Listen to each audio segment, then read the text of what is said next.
खरं तर काल सकाळी मी आपल्या एका जुन्या मित्राला पाहिलं तर तो संन्याशाच्या वेशात होता, पण मी त्याला भेटू नाही शकलो. आता त्याला शोधतोय. कुठे कुठे म्हणून नाही शोधलं त्याला. इथे तिथे सगळीकडे. काय झालं बंधू, ओळखला नाहीस मला? खरंच एवढा काळ उलटलाय की तू मला ओळखूही नाहीस? हे बघ मित्रा, तुझं घर फक्त तुझं नाहीये, आणखीही कुणाचं तरी आहे, हो ना? तू एका परक्या माणसाला स्वतःच्या घरी बोलवू शकतोस असं वाटलं तरी कसं तुला? त्यांची परवानगी घे, त्यांनीही मला बोलवू दे, तेव्हाच मी तुझ्या घरी यायचा विचार करू शकतो. खूप दिवस झाले याचेच ठोकताळे लावतोय. राजकारणात जे वादळ आलं होतं ते शमून गेलं. तेव्हा भटकणं चालणार होतं, साहसाला मोल होतं. आता माणूस चांगला श्रीमंत पाहिजे, खूप पैसे हवेत त्याच्याकडे, मगच समाज त्याला ओळख देतो. माझ्यासाठी पैशाचं, नोकरी पेशाचं काहीच महत्व नाहीये. एक श्रीमंत झाला तर 10 लोकांना तो वंचितही ठेवेल, हो ना? ही पैशाची यंत्रणा खूप गुंतागुंतीची आहे. अरे हो बंधू, ती पैशाची चर्चा अर्धवटच राहिली. मला तुझ्याकडून 15 रुपये हवेत. मग एक अशी नोकरीही शोधायची आहे ज्यातून मला महिन्याला 30-40 रुपये सहजपणे मिळतील. हा, त्याची एक मर्यादा आहे, त्यापेक्षा जास्त मी नाही घेऊ शकत. त्या पैशांसाठी काय काम करावं लागेल हे मला माहित नाही. सांग ना, तू मला आत्ता 15 रुपये देशील का श्रीकांत? फक्त 15च का? तू दर महिन्याला माझ्याकडून 30-40 रुपये घेत राहा, मी आनंदाने देईन तुला. पण हरी, आम्हाला असं वाटतं, म्हणजे मला आणि तुझ्या वहिनीला, की तू इकडे तिकडे भरकटणं सोडून एका ठिकाणी स्थिर व्हायला हवंस. स्थिर स्थावर हो, काहीतरी कमव, संसार थाट, प्रतिष्ठित माणसाचं आयुष्य जग. काहीतरी कमाऊ, स्थिर हो, मुलं जन्माला घाल, आज आणि उद्यामध्ये मोजून मापून दबून जगत राहा, हेच ना? काय श्रीकांत, हेच आयुष्य आहे का? मला हे नाही माहित की तू कशाला आयुष्याचं सार मानतोस. तुला योग्य वाटतं ते तू कर. हे बघ हरी, तुला हवे तितके दिवस तू 30 रुपये महिन्याकाठी घेत जा. नाही नाही नाही, आयुष्य म्हणजे काही आपल्या चारही बाजूना उंच उंच तटबंदी बांधून, त्या जगाच्या मधोमध एक घर बांधून त्यात स्वतःला बंदिस्त करून टाकणं असत नाही. आयुष्य मोकळेपणाने जगता यायला हवं. नवरा आणि बापाच्या भूमिकेत शिरून जगणं मला जमणार नाही. जो धर्म माणसाला माणुसकी शिकवत नाही तो माझा धर्म असूच शकत नाही. लोकांनी तयार केलेल्या कायद्यांमुळे या समाजात गरीब श्रीमंत, उच्च नीच अशी दरी निर्माण केली गेली. मी कोणताही वर्ण मानत नाही, कोणत्याही सेवेबाबत मला प्रेम नाहीये. माझं वागणं कोणत्याही समाजाच्या किंवा पंथाच्या तटबंदीत बंदिस्त असणार नाही. मी माझ्या विचारांना भूगोलातील कोणत्याही सीमेत बांधून ठेवणार नाही. मी एकटाच राहणार, कारण मला बांधून घ्यायचं नाहीये आणि बांधायचंही नाहीये. आणि तुला महिन्याकाठी 30 रुपये घेऊन काळजीमुक्तही व्हायचं नाहीये, हो ना? हो, मला हे नकोच आहे. मला काहीतरी काम करून पैसे मिळवायचे आहेत. पण सध्या तरी ते 15 रुपये मला आत्ताच हवे आहेत. हरी, मला असं नाही वाटत की पैशाचं मूल जितकं कमी आहे तितकं तू सध्या तरी मानत असावास. माझ्या गरजेपेक्षा 30 रुपये जास्तच आहेत, आणि तुला त्या 30 रुपयांची खूपच गरज आहे, तर नैतिकदृष्ट्या ते पैसे माझ्यापेक्षा तुझे असायला हवेत. तर मग यात उपकारांची किंवा काम करून ते उपकार फेडण्याची गोष्ट येतेच कुठे रे? श्रीकांत, तू हे काय म्हणतोयस? व्यवहार शेवटी व्यवहारच आहे. मग तू सरळ सरळ व्यवहारी हो ना. नाही, नको, माझा निर्णय योग्यच आहे. पैसा ही वाईट गोष्ट आहे. त्याची देवाणघेवाण मनात कटुता निर्माण करते. ज्यात कटुता नसेल तशीच देवाणघेवाण योग्य आहे. कोणी मला पैसे का द्यावेत? मला त्याच्या बदल्यात काम करायलाच हवं. ठीक आहे, तुला जसं योग्य वाटतं तसं तू कर. पण माणसाला पैसे देऊन दानशूरपणा वाटावा किंवा घेऊन लाचारी वाटावी इतकं पैशाचं महत्व आहे का? गरजेनुसार पैसे इकडे तिकडे होत असतात रे. गरजा पूर्ण करण्यापलीकडे याला काडीचीही किंमत नाहीये. बरं बरं, तिकडे नाही, इकडे जायचंय.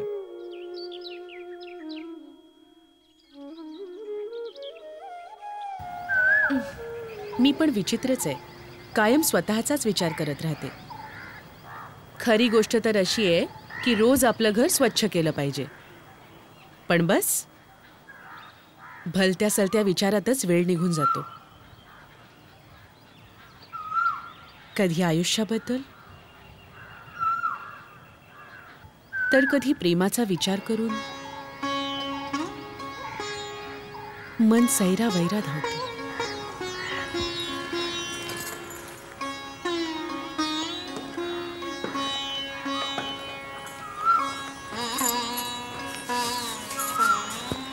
लोक म्हणतात ते बरोबरच आहे की स्त्रियांना घरातच करण्यासारखं भरपूर आहे. बाहेरच्या जगात तिने काय बरं शोधावं? काय म्हणून नाहीये घरात? आधी ही जळमट काढते, मग कपाट साफ करेन.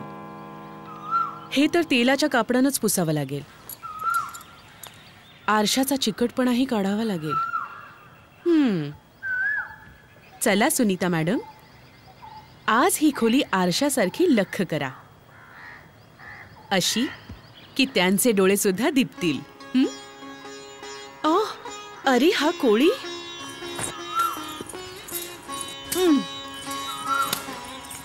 हे कोळी नेमके कुठून येतात देव जाणे. अजून 1 महिना नाही उलटला साफसफाई करून परत आले. यांच्या पोटात एवढी जाळी येतात तरी कुठून आणि कशी. पळून चाललेत. पळताय काय? असं पळताय जसं काही मला हरवणार आहात आज.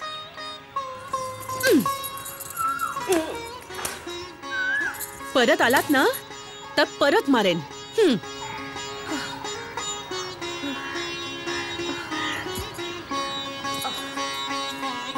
किती झळमट.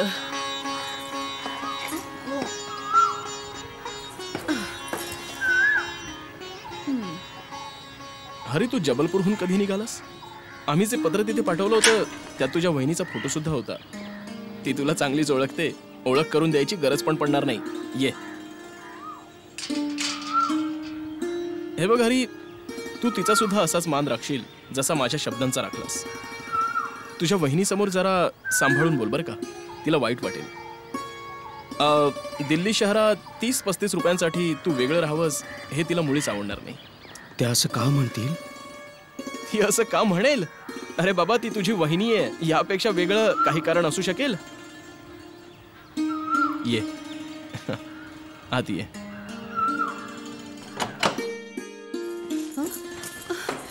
अगं कुठे चाललीस? अजून काम शिल्लक आहे. तो बघ, तो कोपरा शिल्लक आहे. अगं ऐक तरी जरा. हे बघ, कोण आलंय भेटायला. हरिप्रसन्न. हे घे, काम तरी पूर्ण करून जा. यांच्याकडे लक्ष देऊ नका. या भिंती मला बघत आणि ऐकत असाव्यात असं वाटतंय. कसा टिकणार आहे मी इथे? तू काही म्हणालास का? अच्छा एक सांग, तू काय खाणार? आम्ही तर अंधार पडायच्या आधीच खाऊन घेतो. तुझी जेवणाची वेळ काय असते?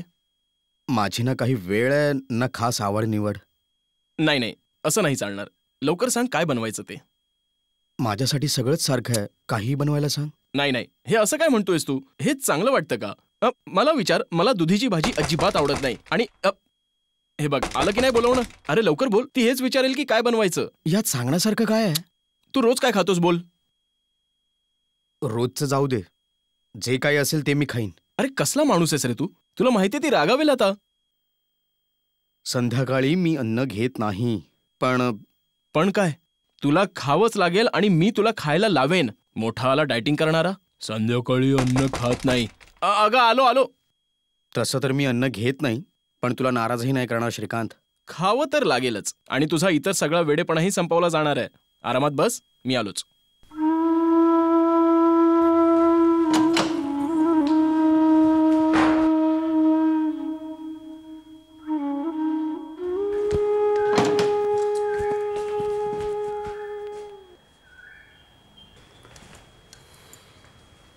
ते जेवणार आहेत का? का?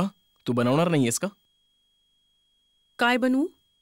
काय बनवू? हो, हा प्रश्न तर आहेच. म्हणतो की अन्न घेत नाही.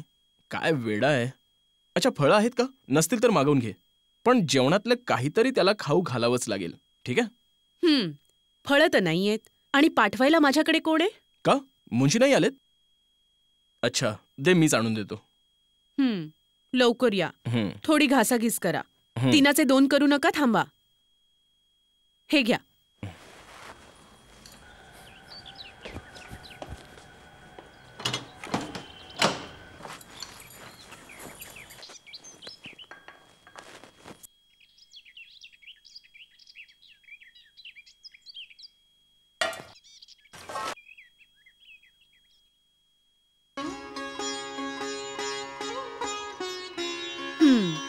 आज घरात नोकर असता तर पाहुण्यांना असं एकटं सोडून स्वतःला फळं आणायला पळावं लागलं असतं का?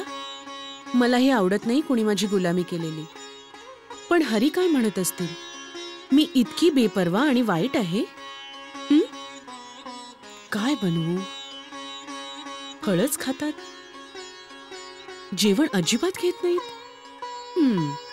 ही दाढी, हे केस अगदीच वाईट दिसतायत. हा कसला संन्याशी? ही कसली जादू आहे? दार ठोठावल्यावर श्रीकांत आणि हरिप्रसन्नाच्या मनात ही कसली खळबळ माजली आहे. श्रीकांतचं बायकोबद्दल इतकं उतावीळ होणं आणि त्याचं हे वर्तन हरिप्रसन्नाला थोडं विचित्र वाटलं. एवढंच कशाला, हरिप्रसन्नाला श्रीकांतचा आदरातिथ्यही वरवरचं वाटलं. जणू काही त्याला सहानुभूती दान म्हणून दिली जाते. हा कुठे अडकलाय कोणास ठाऊक. किती वेळ लावतोय हा.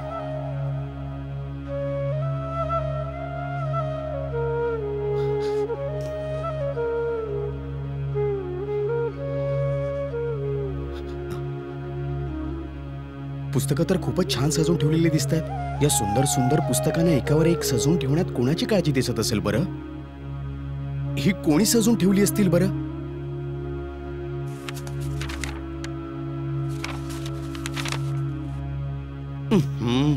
किती निष्काळजीपणे हे नाव लिहिलंय. अक्षर इतकं देखणं हवं की डावीकडे त्याचा एखादा कोण व्हावा, जणू शब्दांना छाती फुलवून चाल करायची असावी. इथे तर अक्षरांचं डोकं मागे आणि पाय पुढे पळत चाललेत.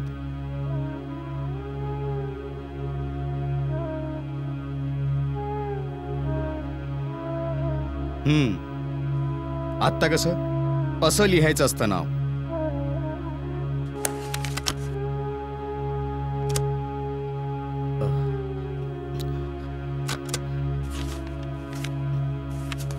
सगळेजण बर्नार्ड शॉच का वाचतात बरं? तसं वेळ घालवायला ठीक आहे, पण त्याच्याशिवाय पहिल्या ओळीत जे लिहितो तेच दुसऱ्या ओळीत नकारतो. आपण मनात काय मिळवलं याचा हिशोब लावायला बसलो तर कळतं की दुःखच मिळालंय. पण मिळवत राहण्यात आणि एकत्र गमावत राहण्यात आनंद आहे खरा.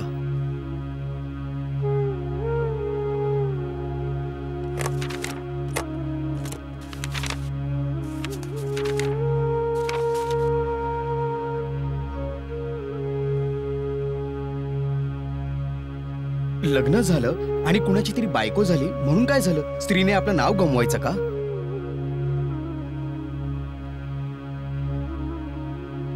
आणि स्वतःवरच असं काय रागवायचं की आपलंच नाव स्वतःला नीट लिहिता न यावं?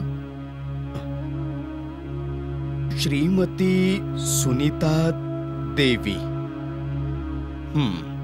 हा, आता जरा चांगलं वाटतंय.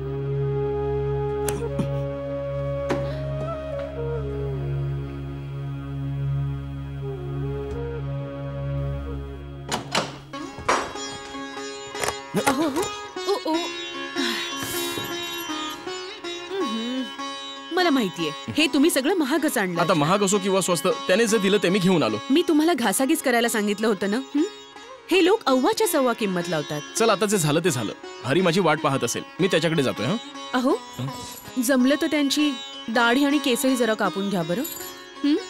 अच्छा ऐका, मी पोळी भाजी तयार करते. पुरे होईल ना? जेवण तर ते घेतच नाही. हो हो, काही बनव. ठीक आहे. आणि ऐका, न्हाव्याला बोलवायला विसरू नका.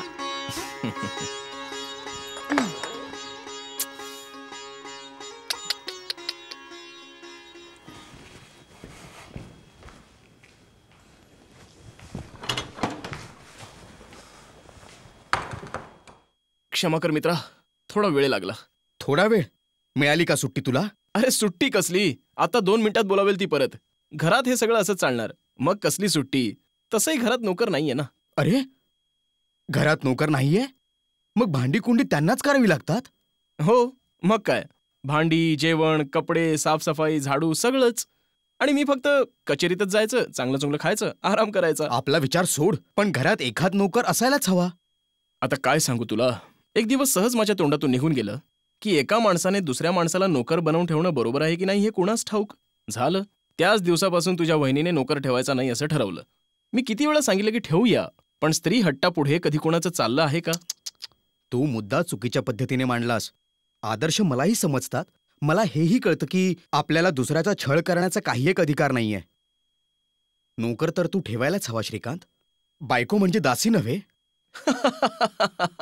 मान्य आहे. आता तू आलायस ना, तूच समजावून सांग तिला. अरे मला काय बरं वाटतं का? तू इतक्या वर्षांनी भेटलास, इथे आलास आणि मी तुला एकटं सोडून फळं आणायला गेलो, बाजार हाट करत फिरलो. बरं ते सगळं जाऊ देत. तू हे गळ्यात मफलर सारखं काय बांधलंयस? हातपाय धुवून घे, जेवून घेऊया. उशीर होतोय श्रीकांत, मला घाई आहे जरा. अरे असं काय म्हणतोयस? मी शांतपणे बसून गप्पा मारूया म्हणतोय आणि तू जायची घाई करतोयस. नाही श्रीकांत, पुन्हा कधीतरी. मग ठीक आहे, तूच आज जाऊन सांग की भूक लागलीये, लवकर जेवायला वाढा. अच्छा, एक गोष्ट सांग, इतके लांब केस आणि अशा दाढीत तू खूप देखणा दिसतोयस असं वाटतंय का तुला? सौंदर्य फक्त दिसण्यावरच अवलंबून असतं का? तू असं संकुचित विचार का करतोयस की जसा तू राहतोयस तसंच सगळ्यांनी राहावं? मी असं म्हटलं की तू चुकीचा आहेस तर? मी असं म्हटलं की तू जसा राहतोयस त्यात कृत्रिमता आहे, नैसर्गिक वागणुकीचा अभाव आहे तर काय म्हणशील? हा, मला न्हाव्याला बोलवावंच लागेल. आलो आलो. जेवण इथेच मागून घेऊया का? इथे कसं शक्य आहे? स्वयंपाक तिकडे होतोय ना. त्यांना काही त्रास नको व्हायला. हो, तिला त्रास तर होणारच. जरा तुझा चेहरा तर बघ आरशात. चेष्टा पुरे कर श्रीकांत. मला मदनाचा पुतळा व्हायचा नाहीये. तू माझे 15 रुपये विसरला नाहीस ना? हो, माझ्या लक्षात तर आहेच, पण तुला ते तिलाच सांगावं लागेल, कारण एवढी मोठी रक्कम माझ्या हातात येत नाही. मला ते काय माहित नाही. मला तर 15 रुपये हवेच आहेत. शिफारस करून पाहतो तुझी. अहो चला ना, स्वयंपाक तयार आहे, थंड होतोय. चल बाबा. अगं, हा म्हणतो की दाढी नाही काढणार. या ना, या ना.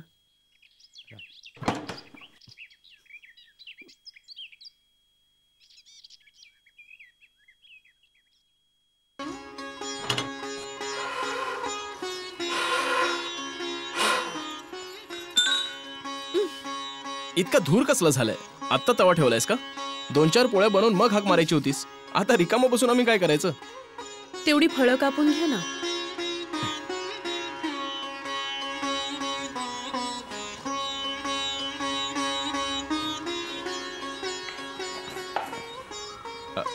हरी, जर आज मी फळं खाल्ली आणि तू पोळी भाजी तर चालेल का?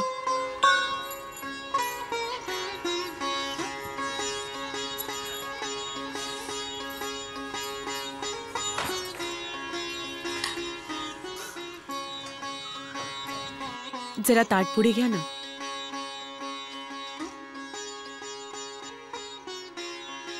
फळं मला, पोळी भाजी तुला. किती मौसूत पोळी आहे ना? मौसूत? अहो, आम्हाला आज उपाशीच ठेवणार आहात का? हरिप्रसन्न बावचळून गेलाय. शेक्सपियर वाचणारी सुनीता तो समजू शकतो, पण ही पोळी वाढणारी सुनीता? ही सुनीता आपली वहिनी त्याला कशी समजणार? या वहिनी नावाच्या स्त्रीला जराही कल्पना नाहीये की तिच्या नावाच्या पुढे देवी देखील जोडलं गेलंय, आणि त्या नावाच्या आधी श्रीमती देखील. ती वहिनी असण्याबरोबरच सुनीताही आहे. चहूबाजूंनी होणाऱ्या प्रेमाच्या वर्षावात चिंब भिजत असलेला हरिप्रसन्न हरवून गेल्यासारखा झालाय. बोलण्यात तो कुणालाच हार जात नाही, पण जिथे विशेष मुद्द्यावर चर्चा होत नसेल, आपलं वाक्चातुर्य दाखवण्याची संधीच नसेल, वाद घालायला विद्वान नसतील आणि फक्त घरेलू माणसंच असतील, तिथे तो असं बोलणार तरी काय? तो ज्या पद्धतीने जगत आलाय तिथे प्रत्येक भावनेला दूर ठेवून तो केवळ बुद्धिचातुर्याचा आणि विद्वत्तेचाच वापर करत आलाय.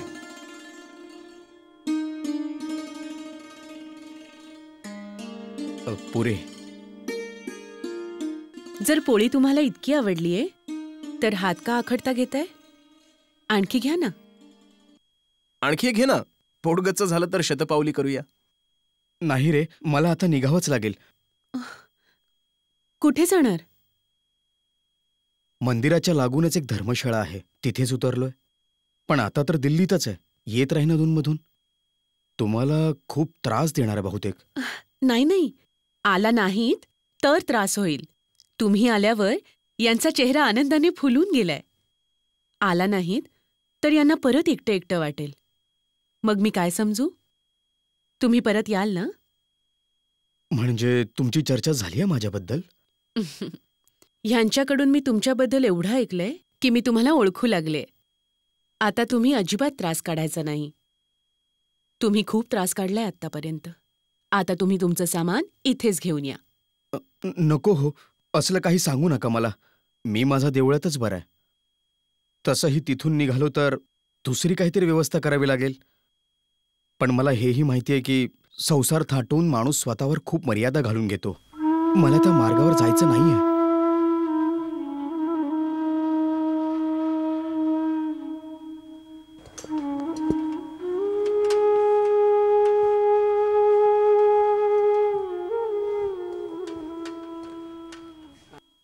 अच्छा श्रीकांत, खाणंपिणं तर झालं. बरं, आता मला माझे 15 रुपये दिलेस तर मी निघेन. अरे थोडा वेळ बस तरी. सुनीताचंही काम संपेल एवढ्यात. त्यांच्याकडे मागायची काय गरज आहे? तूच दे ना. मी म्हटलं ना, तीच खजिनदार आहे, कारकून आणि मालकीण सुद्धा. तू बस तरी खरं. ती भांडी कुंडी आवरून आता येईलच एवढ्यात. वेळ नाही माझ्याकडे श्रीकांत. बसायला कुठे वेळ आहे इथे? आणि हो, माझं नाव नको आणूस मध्ये. तुझ्या वतीनेच मागून घे. हरी, तुला पैशांची गरज आहे. यात एवढं लाज वाटण्यासारखं काय आहे? खूप आहेत जे पैशात लोळतायत, पण मन रिकामच आहे. कमीत कमी तू तरी तसा नाहीयेस. तुझ्याकडे फार पैसे नाहीयेत. ही गौरवाची बाब असू शकत नाही का? आपल्या गरजांबाबत माझ्याकडे संकोच करायची गरज नाही, आणि तुझ्या वहिनीकडेही नाही. तरीही त्यांना सांगून काय फायदा? फायदा? बस, मी तुझी बाजू मांडून आलोच एवढ्यात.